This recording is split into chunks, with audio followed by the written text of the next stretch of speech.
Virat chilli powder అన్ని రకాల వంటలకు పచ్చళ్లకు సరైన chilli powder. No colour no chemicals. చైనాలో ఉన్న వేజెస్ కానీ వియట్నాంలో ఉన్న వేజ్ తక్కువ ఉంటుంది. So that is why the phones are made here. యూఎస్లో ఇచ్చే జీతాలు ఇస్తే ఆ ఫోన్కి డబుల్ ద రేట్ అయిపోతుంది. సో వీ కెనాట్ అఫోర్డ్ అని చెప్పి అక్కడ సో దానికి ట్వీట్ చేసి నేను వాడిని ధమ్కి ఇచ్చాను, నేను అది చెప్పాను. టిమ్ కుక్ ఏమైనా స్టేట్మెంట్ ఇచ్చారండి ఫ్రమ్ యాపిల్ సైడ్? నో. ఆయన షేర్ హోల్డర్స్ ఉన్నారు, వాళ్ళకి స్టేట్మెంట్ ఇవ్వాలి కదా, ఏం చెప్పలేదు. వీఆర్ కంటిన్యూయింగ్ బికాస్ యాపిల్ డైరెక్ట్గా భారతదేశంలో ఫోన్లు తయారు చేయవు. It's company call Foxconn veg చేస్తున్నారు వాళ్ళు చాలామందికి తయారు చేస్తారు ఫాక్స్కాన్ లాంటి కంపెనీ. సో వాళ్ళు చేస్తే పని వాళ్ళు చేస్తున్నారు. కానీ ట్రంప్ ధమ్కి ఇచ్చాడు మోదీ గారికి క్వాట్ అయిపోరు. అట్లా మనిషి కాదండి మనం. We are not Manmohan Singh. Pokhran blast చేయడానికి ట్రై అయినప్పుడు తెలిసినప్పుడు నరసింహరావు గవర్నమెంట్ కానీ మన్మోహన్ సింగ్ గవర్నమెంట్ కానీ ప్లాన్ చేసినప్పుడు తెలిసిపోయింది యూఎస్కి. ఆలోచించండి, క్యాబినెట్లో డిస్కస్ చేయగానే వాళ్ళకి తెలిసిపోయింది that India is going to conduct nuclear test, under ground nuclear test. ఆపేశారు, ప్రెషర్ పెట్టేశారు. అదే టైంలో వాజ్పేయి గారు గవర్నమెంట్ వచ్చినప్పుడు చూడండి ఏం చేశారు. Kalamji was there, George Fernandes was there. క్వైట్గా చేశారు, రాత్రిపూట పనిచేసి పొద్దున ఏం లేకుండా పెట్టేశారు, మొత్తం సాఫ్ చేసేసి మళ్ళీ రాత్రి పనిచేసి 3వ 4వ రోజులో we had a first test and after that 3 days తర్వాత ఇంకో టెస్ట్ చేసాం మనం. చేసాం కదా. సో ఇది ప్రాబ్లం అన్నమాట వీళ్ళది. సో వీళ్ళకి రాహుల్ గాంధీ లాంటి వాళ్ళకి చెప్పడానికి చాలా ఈజీ.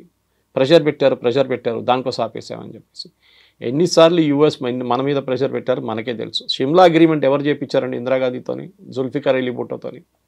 దానికన్నా ఒక సంవత్సరం ముందు బంగ్లాదేశ్ లిబరేట్ చేసిన మనిషిని 1 year తర్వాత మొత్తం ఇచ్చిన ల్యాండ్లన్నీ మనం ఇచ్చుకోవాల్సి వస్తుంది, including Haji Pir. 1600 square kilometers we return to Pakistan Shimla అగ్రిమెంట్లో. ఎందుకు ఇచ్చారండి? Strong lady, iron lady. ఎందుకంటే యూఎస్ డిక్టేట్ చేశారు, you have to give back this land అని చెప్పేసి. హాజీపీర్ అనేది చాలా పెద్ద హైట్లో ఉన్న మౌంటైన్. అది మన చేతిలో ఉంటే మనకు కార్గిల్ మనకే ఉంటుండే ఎప్పుడు దాకా. కానీ అప్పుడు కార్గిల్ జరిగిన వార్ జరగదు, కానీ వీ గేవ్ ఇట్ అవి ఇచ్చేసాం. అది చేసి చాలా తప్పులు ఉన్నాయి అట్లాంటివి. అప్పుడన్నీ మనం చెప్పుకొని వస్తే చాలా ఉన్నాయి. యూఎస్ ఇంటర్ఫియర్ చేసింది, కేజీబీ ఇంటర్ఫియర్ చేసింది దానికన్నా ఎక్కువ ఉంది. కేజీబీలో మిట్రోకిన్ ఆర్కైవ్ చూస్తే మీరు, one of the spice who defected to US, his name is మిట్రోకిన్. ఆయన రాసిన ఒక పుస్తకం ఉంది మిట్రోకిన్ ఆర్కైవ్స్ అని చెప్పి. దాంట్లో ఓపెన్గా చెప్తున్నారు ఇందిరాగాంధీ క్యాబినెట్లో 3 మంత్రులు union ministers were KGB spies. KGB కోసం స్పైయింగ్ చేస్తున్న మనుషులు. వాళ్ళు ఏ క్యాబినెట్ మీటింగ్లో ఏ నిర్ణయం తీసుకుంటే నెక్స్ట్ మినిట్ మాస్కోకి తెలిసిపోతుంది. You are talking the cold war days. ఆలోచించండి. సో మోదీ గారు ట్రంప్ చెప్పారని చెప్పి పడడం ఏం లేదండి. వీ విల్ ఎప్పుడు ఆపాలని మనకు తెలుసు. We cannot continue. Me believe చేయరు, ఆఫ్టర్ ద బంగ్లాదేశ్ వార్ మన కంట్రీ 4 సంవత్సరాలు బ్యాంక్రప్ట్ అయిపోయిందండి. ఏం చేయక్కర్లేదు. మీ ఇందిరాగాంధీ గారు చేసినట్లనే మోదీ గారు చెప్పాలి, సరే యుద్ధం కావాలన్నా మీకు ఒక డెఫినెట్గా చేయదు, ఒక పని చేస్తాను, రేపటి నుంచి పెట్రోల్ ప్రైస్లు 3 రూపాయలు పెంచేస్తాను, నాకు యుద్ధం నడిపించాలి కదా, డబ్బులు కావాలి కదా. అప్పుడు చూడండి, అప్పుడు మారిపోతుంది డైలాగ్. ఎందుకు యుద్ధం అవుతుంది, 3 రూపాయలు పెట్రోల్ నేను కట్టాను. So every war comes with a price అంటారు. హ్యూమన్ ప్రైస్ ఉంటుంది, బడ్జెట్ ఉంటుంది, ఈ రెండు ఉండాలి. ఎందుకంటే మిసైల్ ఫైర్ చేసిన ఒక్కొక్క మిసైల్కి ఎంత పడుతుంది?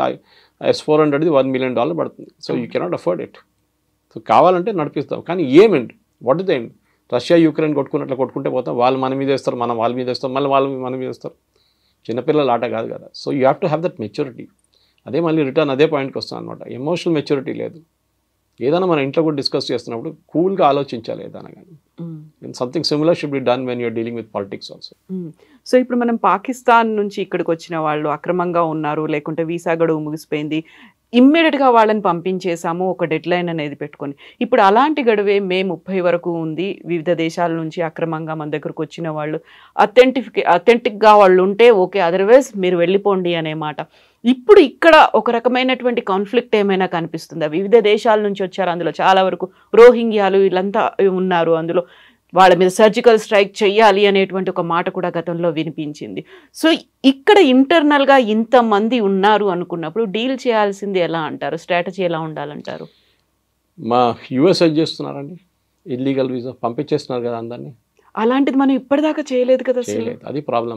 మన 140 కోట్ల మంది పాపులేషన్ ఉన్న దాంట్లో సుప్రీంకోర్టు మనం చెప్పారు, మనం ధర్మశాల కాదు ఇది. ఇదే రోహింగ్యాలు పాకిస్తాన్కి ఎందుకు వెళ్ళలేదండి? ఇదే రోహింగ్యాలు ఆఫ్ఘనిస్తాన్కి ఎందుకు వెళ్ళలేదండి? ముస్లిమ్స్ కదా వాళ్ళందరూ.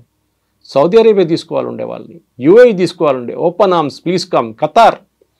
ఖతార్లో వీళ్ళు టెర్రరిస్ట్ లీడర్స్ అందరూ అక్కడే కూర్చుంటారు.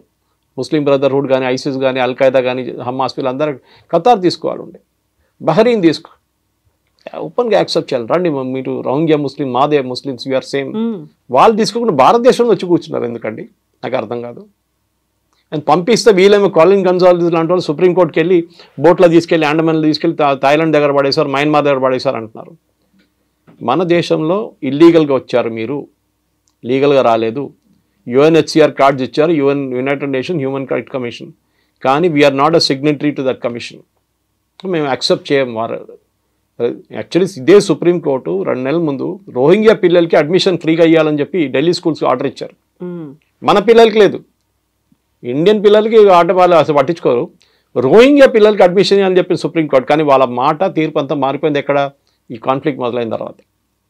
మన మన శ్రీలంక నుంచి ఒక శ్రీలంకని వచ్చింది, మనం పట్టుకొని జైలు వేసేసి ఉండే ముందే. ఫస్ట్ ఇల్లీగల్గా ఎల్టీటీ మెంబర్ ఉండే, మళ్ళీ మన పిఎంఎల్ఏ అంత పిఎంఎల్ఏ కాదు, it was under nothing NSA. He was arrested and put in jail in Tamil Nadu. Jail వేశారు, 10 సంవత్సరాలు జైల్లో ఉన్నాడు. ఇప్పుడు బయటకు వచ్చేమంటున్నా అంటే నన్ను అక్కడ పంపేయకండి, నేను ఇండియాలో ఉండిపోతా అంటున్నాను. Supreme court sir nothing doing. Next బోట్లో తీసి, నెక్స్ట్ ట్రిపుల్ చేసి, నెక్స్ట్ ఫ్లైట్లో తీసి పంపించేసాను ఇక్కడ. సో ఇది మన దేశం అండి. మన 140 కోట్ల మందిలో మినిమం క్యాల్కులేషన్ ప్రకారం, and this is not me, this as per news channels and మిగతా రిపోర్ట్ ప్రకారం మన దగ్గర 12 నుంచి 18 కోట్ల మంది ఇల్లీగల్ సిటిజన్స్ ఉన్నారు. నిన్న చూడండి హైదరాబాద్లో ఒక హాస్పిటల్ నుంచే బర్త్ సర్టిఫికెట్లు తయారు చేసుకున్నారంట. 18 దొంగ సర్టిఫికెట్లు. డెలివరీ ఎట్ హోమ్ అని చెప్పి ఇంకో 12 సర్టిఫికెట్లు తయారు చేసుకున్నారంట. ఎట్లా చేశారండి? Who are the certificate made for? ఎవరు వెనకాల ఉన్నారు? ఇక్కడ పిల్లలు పుట్టలేదు, మీరు ఎవరి కోసం తయారు చేస్తున్నారు? ఎందుకంటే అదే బర్త్ సర్టిఫికేట్ తీసుకెళ్ళి ఆధార్ కార్డు తయారు చేసుకుంటారు, దాని తర్వాత రేషన్ కార్డు తీసుకుంటారు, దాని తర్వాత ఓటర్ ఐడి తీసుకుంటారు. 18 కావని. పుల్వామా జరిగిన తర్వాత, ఫస్ట్ అటాక్ జరిగిన తర్వాత తెలిసి పాకిస్తాన్లో ఉన్న వాళ్ళు అందరూ పంపించారు ఇక్కడ షార్ట్ టర్మ్ వీసాలు వచ్చిన వాళ్ళు. అప్పుడు తెలిసింది అక్కడి నుంచి పెళ్లి చేసుకొని ఇక్కడ వచ్చి 22 మంది వచ్చి ఇప్పుడు ఆల్మోస్ట్ వాళ్ళందరూ గ్రాండ్ మదర్స్ అయిపోయారు. ఆ ఇంట్లో 1200-1300 పిల్లలు ఉన్నారంట ఆ ఏరియాలో అంతా కలిసి. థర్డ్ జనరేషన్ కూడా వచ్చేసిందంట. ఆలోచించండి. We are not a dharamshala. Sorry, మన పాపులేషన్ మన పెద్ద హెడేక్ మనకి. వీళ్ళకి తిండి ఎందుకు పెట్టాలండి? మనం ఫ్రీ రేషన్లు ఎందుకు ఇవ్వాలండి వీళ్ళకి? వాళ్ళ దేశం ఉన్నారు, వాళ్ళు అక్కడ వెళ్ళియండి. We don't want. First of all ఇది అస్సాంలో జరిగింది, మీకు గుర్తుంటుంది. అస్సాంలో పెద్ద అజిటేషన్ జరిగింది when Rajiv Gandhi was the prime minister. All Assam students union వాళ్ళు అక్కడి నుంచి బంగ్లాదేశ్ నుంచి వచ్చిన ఈవెన్ హిందువులు కూడా, వాళ్ళు ముస్లిమ్స్ వస్తే కాదు, హిందువులు కూడా వ్యతిరేకించారు వాళ్ళు. మా దగ్గరికి ఎందుకు వస్తున్నారు? భారతదేశంలో ఇంకా మిగతా స్టేట్స్ ఉన్నాయి కదా, అక్కడికి వెళ్ళొచ్చు కదా మీరండి. అస్సాంలో 21 కాన్స్టిట్యున్సీలో డెమోగ్రఫీ మారిపోయిందండి సడన్గా. హిందూ మెజారిటీ ఉన్న కాన్స్టిట్యున్సీ ముస్లిం మెజారిటీ అయిపోయింది. మన ఏఐయుడిఎఫ్ పార్టీ అక్కడి నుంచే ఫామ్ అయింది, బంగ్లాదేశ్ నుంచి వచ్చిన వాళ్ళందరూ కలిపి. వాళ్ళకి ఇప్పుడు పార్లమెంట్ సీట్ ఉంది, వాళ్ళకి అసెంబ్లీ సీట్స్ ఉన్నాయి, గెలిచారు వాళ్ళు సీట్లు, మెజారిటీ అయిపోయారు వాళ్ళు. ఎట్లా అయ్యారండి అది? సో మీరు బంగ్లాదేశ్ నుంచి వచ్చి సెటిల్ సరే కట్ ఆఫ్ డేట్ పెట్టాం, దాని తర్వాత ఇంత పెద్ద గొడవ అయిన తర్వాతనే రాజీవ్ గాంధీ అగ్రీ చేశారు. In fact national register for citizens, NRC అని మాట్లాడుతుంటాం, ఓవైసీ అంటారు, ఎన్ఆర్సీ వచ్చేది నేను చూసుకుంటా అది అని. ఇదే ఎన్ఆర్సీ అస్సాంలో ఇంప్లిమెంట్ చేశారు కండి. ఎవరు ఇంప్లిమెంట్ చేశారు? రాజీవ్ గాంధీ. అది ఎవరు చేయించారు? సుప్రీంకోర్టు. కంపల్సరీగా ఎన్ఆర్సీ పెట్టాలన్నారు. లిస్ట్ ఆఫ్ సిటిజన్స్ కావాలి మాకు, దీంట్లో లేని వాళ్ళు అందరూ పంపించేసేయండి. అప్పుడు ఎవరో వచ్చి చెప్పారు, జాకీర్ హుసేన్ గ్రాండ్ సన్ కూడా ఈ లిస్టులో లేరు, ఆయన నాన్ రెసిడెంట్ ఇండియన్ కాదని చెప్పేసిన. Correct, Zakir Hussain was not. అది పెద్ద కాంట్రవర్సీ ఇంకోటి ఉంది. మన ఫస్ట్ ఈవెన్ ఇండిపెండెన్స్ మూవ్మెంట్ కూడా చూసి చాలామంది బయట నుంచి వచ్చిన వాళ్ళు మన దగ్గర మినిస్టర్లు అయ్యారు మన దగ్గర. సో దిస్ ఇస్ వాళ్ళు రోహింగ్యా ఇల్లీగల్స్, సింపుల్. వచ్చారు, మీరు 1 సంవత్సరం ఉండండి, దాని కావాలంటే దాని తర్వాత వెళ్ళిపోండి ఇక్కడి నుంచి. మా దగ్గర మాకు రెస్పాన్సిబిలిటీ లేదు, మమ్మల్ని అక్కడ తీసుకెళ్తే వాళ్ళు చంపేస్తారు. దట్ ఈస్ యువర్ ప్రాబ్లం, నా ప్రాబ్లం కాదండి. అది మీరు మీ పాలిటిక్స్ మీరు ఆడుకుంటున్నారు, మాకు తెలియదు అదంతా. మనకి ఇనఫ్ హెడేక్స్ ఉన్నాయి ఇక్కడ. పాకిస్తాన్ నుంచి వచ్చిన వాళ్ళు కానీ, బంగ్లాదేశ్ నుంచి వచ్చిన వాళ్ళకి, పాకిస్తాన్ నుంచి వచ్చిన వాళ్ళకి, బంగ్లాదేశ్ నుంచి వచ్చిన వాళ్ళ హిందువులకి, మిగతా పార్సీస్ కానివ్వండి, జైన్స్ కానీ, క్రిస్టియన్స్కి మనం సపరేట్గా సిఏ తయారు చేస్తాం కదా. ఆఫ్ఘనిస్తాన్ నుంచి కూడా వాళ్ళు వచ్చి సిటిజన్షిప్ తీసుకోవచ్చు ఎప్పుడైనా, ఇప్పుడు కూడా తీసుకోవచ్చు. ముస్లిమ్స్ కూడా తీసుకోవచ్చు. అద్నాన్ సామీకి సిటిజన్షిప్ ఇచ్చామా, ఇది పాకిస్తానీ. ఆ వెయిటింగ్ పీరియడ్ ఉంటుంది ఒకటి, దాని తర్వాత గవర్నమెంట్ ఇంటెలిజెన్స్ రిపోర్ట్ అన్ని చూసుకొని సిటిజన్షిప్ ఇస్తారు. సో రోహింగ్యాలు పంపించాల్సింది చాలా క్లియర్ స్ట్రాటజీ, అంటే దీనిలో డౌటే లేదు. రోహింగ్యా అని కాదు, ఎవరైనా కానివ్వండి, బంగ్లాదేశ్లో ఇక్కడి నుంచి వచ్చిన వాళ్ళు కానీ, if their illegally staying here వాళ్ళని రిటర్న్ పంపించాల్సి ట్రంప్ చేస్తున్నారు, ఇప్పుడు యూకే చేస్తున్నారు, అందరు చేస్తున్నారు. సో సురేష్ గారు ఇక్కడే 2-3 రకాలుగా డౌట్స్ వస్తున్నాయి. ఒకటేమో ఆపరేషన్ సింధూర్ అని పాకిస్తాన్లో ఉన్నటువంటి టెర్రరిస్ట్ క్యాంపుల మీద అటాక్ చేశాం. ఇక్కడ ఉన్నటువంటి ఇల్లీగల్ ఇమ్మిగ్రెంట్స్ని పంపించేయాలి అనేది చూస్తున్నాం. బట్ ఇక్కడే మన దేశం వాళ్ళే అయినప్పటికీ కూడా వాళ్ళని నక్సల్స్, మావోయిస్టులు అని పేరు చెప్పి ఆపరేషన్ కగార్ పేరుతో వాళ్ళని ఎందుకు మట్టు పెడుతున్నాము? వాళ్ళు మన వాళ్లే కదా, మన దేశస్తులే కదా, అయినప్పటికీ వాళ్ళని చంపాల్సినటువంటి అవసరం ఏముంది? వాళ్ళని కూడా తీవ్రవాదుల్లాగా ఎందుకు ట్రీట్ చేస్తున్నారు మన దేశం వాళ్ళే అనేటువంటి కామెంట్ ఉంది. ఆల్మేటి మాధవ్ రెడ్డి గారిని ఎవరు చంపారండి? శ్రీపతిరావు గారిని ఎవరు చంపారండి? Complete Madhya Pradesh leadership, Congress leadership 45 మందిని ఎవరు చంపారండి? 64 సిఆర్పిఎఫ్ సోల్జర్స్ని ఎవరు చంపారండి? అప్పుడు చంపినప్పుడు ఈ క్వశ్చన్లు ఎవరు అడగలేదండి, ఆ ప్రశ్నలు ఎవరు అడగలేదు ఆ టైంలో.